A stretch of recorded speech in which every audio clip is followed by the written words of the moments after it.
And ఎలాగా కొండ మీద నిత్యం ఎన్నో రూపాయలని తిరుగుతుంటారు. నేను ఎంతోమంది దగ్గర చూశాను, అది నేను అనుభవపూర్వకంగా ఎన్నో రూపాల్లో తిరుమల కొండపై అతి సామాన్యమైన భక్తుల్లాగా మన మధ్యనే సంచరిస్తుంటాడు. సార్ ఏదన్నా ఒక్కటి చెప్తే మా ప్రేక్షకులందరూ ఈసారి వెళ్ళినప్పుడు మరింత ఆధ్యాత్మికంగా ఆ దేవుడిని కొలిచే అయితే చాలా చాలా ఎక్స్పీరియన్సెస్ తల్లి అసలు మన వాళ్ళకే అవుతుంటాయి కదా. ఇప్పుడు ఆ రోజు మాకు అకామిడేషన్ దొరకలేదండి, ఏమీ దొరకలేదు, గబుక్కుని ఎవరో ఒకరు వచ్చి మా దగ్గర 2 టికెట్లు ఉన్నాయి ఇస్తామని అంటారు, ఇలా చెప్తుంటారు కదా. మళ్ళీ కాసేపట్లో మాయమైపోతారు ఆ మనుషులు. అలా ఎన్నెన్నో లీలలు ఆయన చూపిస్తూనే ఉంటాడు. పైన కనపడుతుంటాడు, అపరిచిత భక్తుల్లాగా మనతో మాట్లాడుతుంటాడు కాసేపు. ఒకసారి నేను ఇలాగే తిరుమల కొండ ఎప్పుడో నడిచి ఎక్కుతున్నప్పుడు అనమాట, ఎక్కుతూ ఉంటే కాసేపు అయిన తర్వాత కొంచెం అలసటగా అనిపించి వచ్చాడు, కూర్చున్నాడు. ఇంతలో ఒక పెద్ద ఆయన వచ్చేసి నా పక్కన కూర్చున్నాడు. ఏంటి ఆయాసంగా ఉందా, పదండి అన్నాడు.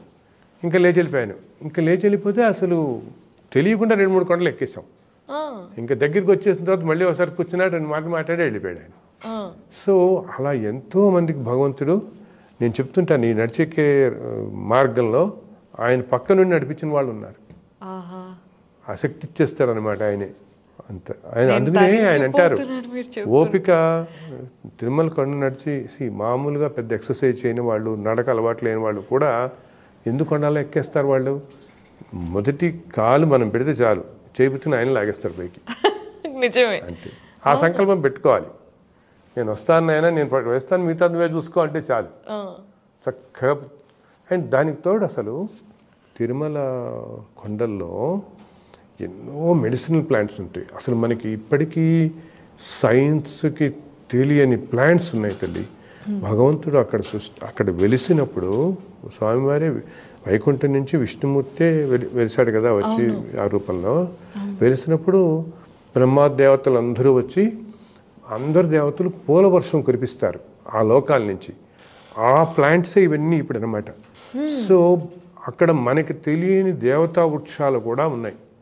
అవి మనం గుర్తుపట్టలేము. కొన్ని అదృశ్య రూపంలో ఉంటాయి, కొన్ని ఏమో మనం గుర్తుపట్టలేము. సైన్స్ కూడా గుర్తుపట్టలేదు ఇప్పటికి కూడా ఈ ప్లాంట్స్ ఏమిటి అండి. అందుకని వాటి మించి వచ్చే ఎయిర్ చాలా ఎనర్జీ ఇస్తుంది. అందుకని మనం నడిచెక్కేటప్పుడు అసలు పెద్ద ఎక్సర్సైజులు, ఓకే రెగ్యులర్ ఎక్సర్సైజ్ చేసే వాళ్ళు తొందరగా ఎక్కితే అర్థం ఉంది. ఏం ఎక్సర్సైజ్ చేయలేకపోయినా మనం ఎక్కేయగలుగుతాం. ఎంతో భయపడితే వెళ్ళేవాళ్ళు, పెద్ద వయసున్న వాళ్ళు కూడా. నాకు తెలిసి ఏంటి నీ జాయింట్ రీప్లేస్మెంట్ అయిన వాళ్ళు, బైపాస్ అయిన వాళ్ళు ఎక్కుతున్న వాళ్ళని నేను చూస్తున్నాను. ఎందుకంటే అక్కడి నుంచి వచ్చే ఆ ఎయిర్ ఉంటుందే, అది మన లంగ్స్ని ప్యూర్ చేసేస్తుంది. ఎక్కడ లేని శక్తి ఇస్తుంది మనకనమాట. ఇక దేవతా వృక్షాలు అవన్నీ కూడా దేవతా వృక్షాల నుంచి వచ్చినవి. యాక్చువల్గా ఎప్పుడో చాలా కాలం క్రితం ఒక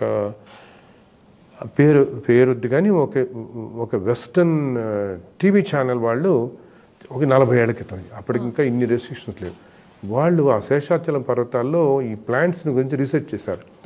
కొన్ని ప్లాంట్స్ని వాళ్ళు పట్టుకోలేపారు. అసలు ఈ ప్లాంట్ అనేది వాళ్ళకి తెలియదు ఇప్పటిదాకా హిస్టరీలో. వాళ్ళు ఆశ్చర్యపోతారు, ఎందుకంటే ఏంటి ఇంత పవర్ఫుల్ ప్లాంట్. అలాగే కొన్ని ప్లాంట్స్ ఏంటి ఎక్కడో సముద్ర గర్భాల్లో పెరుగుతాయి, అటువంటి ప్లాంట్స్ కొండ మీద ఉన్నాయి. అసలు వాటర్ లేకపోతే సర్వే అవ్వబోవి, బట్ చక్కగా కొండ మీద అంతా ఉన్నాయి.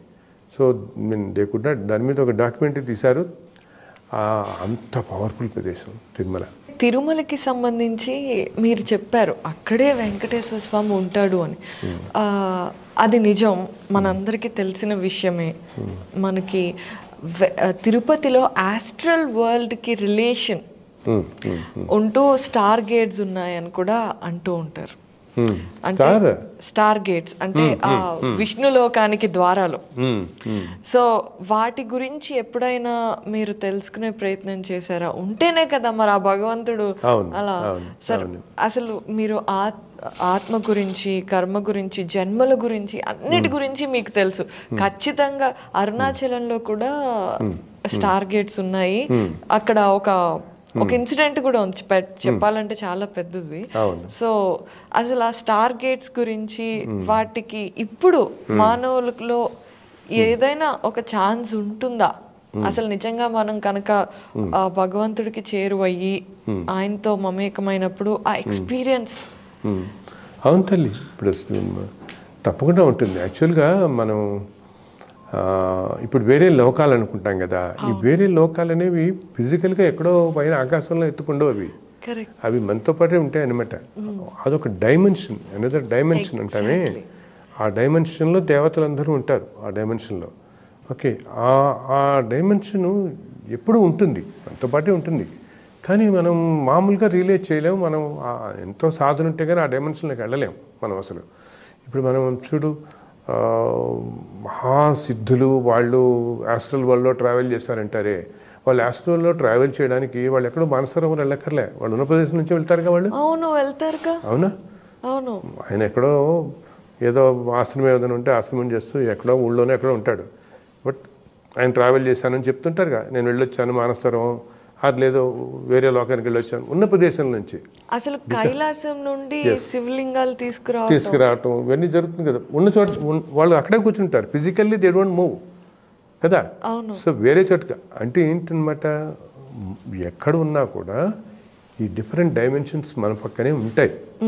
But only thing we cannot enter in to those dimensions. మనకు అంత శక్తి లేదు వాటిలోకి వెళ్ళడానికి. వేరే తిరుమల లాంటి ప్రదేశం ఏంటి, హైయెస్ట్ ఎనర్జీ ప్లేస్ అది. అటువంటి చోట్ల ఈ డైమెన్షన్ అనేది చాలా ఎక్కువగా ఉంటుంది. అండ్ అక్కడ కొంచెం సాధనా మార్గంలో ఉండేవాళ్ళు, నేను యాక్చువల్గా చెప్తాను, సాధనా మార్గం అనేది కూడా ప్యూరిటీ ఆఫ్ మైండ్ అంతే. ఓకే, ప్యూర్గా ఉండేవాళ్ళు they step in for a while in to that plane. అందుకనే మన వాళ్ళు అంటుంటారు చూడు, తెల్లవారుజామున ఏదైనా సుప్రభాతంకో ఏదో అలా వెళ్ళొచ్చిన తర్వాత అసలు ఏంటో తెలియనట్టుందండి, ఒకసారి నాకు ఏదో దేవత దర్శనం ఇచ్చినట్టు, ఏదో దేవుడు నా పక్క నుంచి వెళ్ళాడు భగవంతుడు, ఎవరో దేవత వెళ్ళినట్టు ఉన్నారో, ఏవో ఫీలింగ్స్ ఎక్స్పీరియన్సెస్ వస్తాయి, కొన్ని థాట్స్ వచ్చేస్తాయి. బికాస్ ఫర్ ఏ వైల్ మనం ఒక్కసారి ఆ డైమెన్షన్లోకి వెళ్ళిపోతాం. ఎందుకంటే అటువంటి క్షేత్రాల్లో ఒక కాశీ కానీ, తిరుమల కానీ, శ్రీరంగం కానీ, ఇలా కొన్ని క్షేత్రాలు, భద్రాచలం కానీ, కొన్ని క్షేత్రాల్లో ఆ డైమెన్షన్ మనుషుడికి కొంచెం దగ్గరగా ఉంటుంది, కొంచెం దగ్గరగా. సో అప్పుడు అటువంటి చోట్ల ఎవరైతే ఇంత ప్యూర్ సోల్స్, ప్యూర్ వాళ్ళు ఉన్నారో వాళ్ళకి కొన్ని ఎక్స్పీరియన్సెస్ జరుగుతుంటాయి అక్కడ. They experience. నాకు అక్కడ ఎందుకు అంటారు కదా, అక్కడికి వెళ్తే నాకు హనుమంతుడు కనపడ్డాడు దేవుడు అంటుంటారు కదా, కనపడ్డారు అంటుంటారు, దేవతలు కనపడ్డారని. ఎందుకంటే వీళ్ళు తెలియకుండా they just step in to that right for a while, దాంట్లోకి అడిగేస్తారు. Just in moment.